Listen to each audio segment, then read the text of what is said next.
بس قل لي ايش المناسبة؟ ما بالله اتصل لنا جارنا يجوا يخطبوا اختك. وكيف يخطبوا؟ يعني حنزوجها إذا به نصيب. كان عاد تقدر تختصرها في كلمة واحدة وبس، عاد زوج ليش عاد خطبة؟ يا ولدي هذه عاداتنا، خطبة وعقد وزواج بتفهم. وعاد باقي عقد. أيوة عقد، ما نديها طوالي.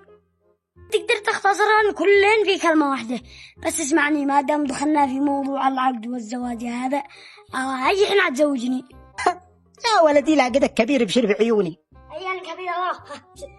إذا أنا أكبر منك ليش ما نتزوجك وأنت صغير؟ يا ولدي أنا قد تعبت ودرس وخليها على ربك. درس والله ما يقبلك شفوه. خليها أنت شكلك ما تشتي شحلوق لك. أنا والله محلوق لك يعجبك. هيا مشوا. قم حرم لا وروي. خلاص يا أخي وانت ضروري تظابط خلاص. أدوريك في البيت. تمام.